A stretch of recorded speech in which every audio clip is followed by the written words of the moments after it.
हाय सांग मैंने जय जगन्नाथ पुणी आपण मान गोटे नुआ भिडियो स्वागत करुच्ची।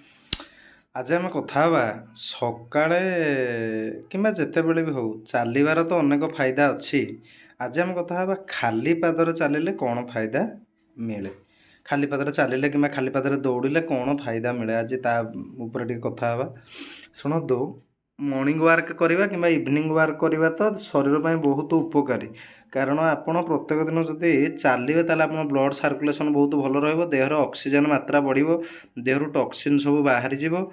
एटा चलबार फायदा सकाଳେ चलले बेसी फायदा, संध्या बेले चलले भी फायदा कि ताटे कम आउ कि मॉर्निंग रे जदि चलिए ताहले भल।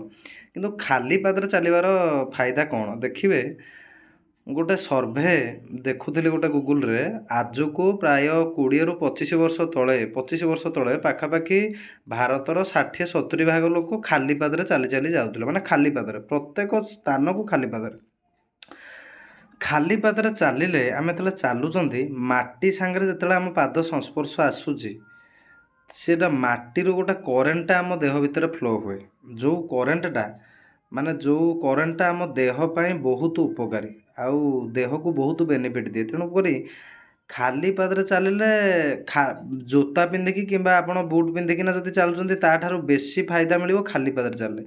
खाली पादरे चलिले मध्य आखि पावर बढ़े, आउ कहीं खाली पादरे आम चलिए आम पाद तले छोट छोट गोड़ी गुड़ाक सब माड़ हम, गोड़ी जिते माड़ हम से गुड़ाक गोटे अच्छे आक्यूप्रेसर आमर देखिए चाइना जापान देश में आक्यूप्रेसर चाहिदा बहुत अधिका, माने आक्यूप्रेसर माने गोटे जगह को बारंबार बारंबार तापर प्रेसर पकेबा चाप दबा, जोटा द्वारा आमर हाथ पापुली गोटे आ गोटे तली पाद गोटे आम पाद तलटा सेटा हूँ आक्यूप्रेसर जोन गुड़ाक, माने सेठी आम सबू अंगर शिरा प्रशिरा से जगह जॉइंट होती। जदि आम खाली पादरे चलवा कि खाली पादरे दौड़ा ताहले आमर उपकारी बेसी मिले, सब बेले ना भी बेले बेले आप खाली पादरे चलतु। खाली पादरे चलवा कि धाइबार फायदा अनेक अच्छी। खाली पादरे माटी रे चलिले आहुरी फायदा, घासरे चलिले भी आहुरी फायदा, घासरे भी आहुरी गोटे उपकार मिले, कारण खाली पादरा जिते बड़े आम माटी संस्पर्श आसे गोटे करेन्ट फ्लो हम, से करेन्टा ही आम देह को बहुत बेनिफिट दिए।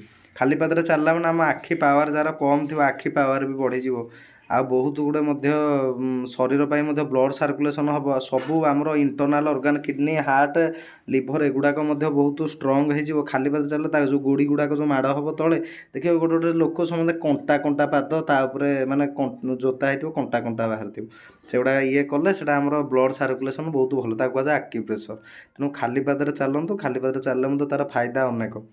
प्रत्येक दिन चेष्टा करूँ खाली पादरे मिनिमम 10-15 मिनट चलने, 10-15 मिनट चलने तार फायदाटा आप निजे अनुभव करेंगे। जोता पिंधिकी चलवाठू खाली पादरे चलवार फायदा अधिका, कारण यहाँ आक्यूपंक्चर दिए। आक्यूप्रेसर है आम बॉडीर इंटरनाल ऑर्गन गुड़ाक एक्टिव बहुत जल्दी हो जाती।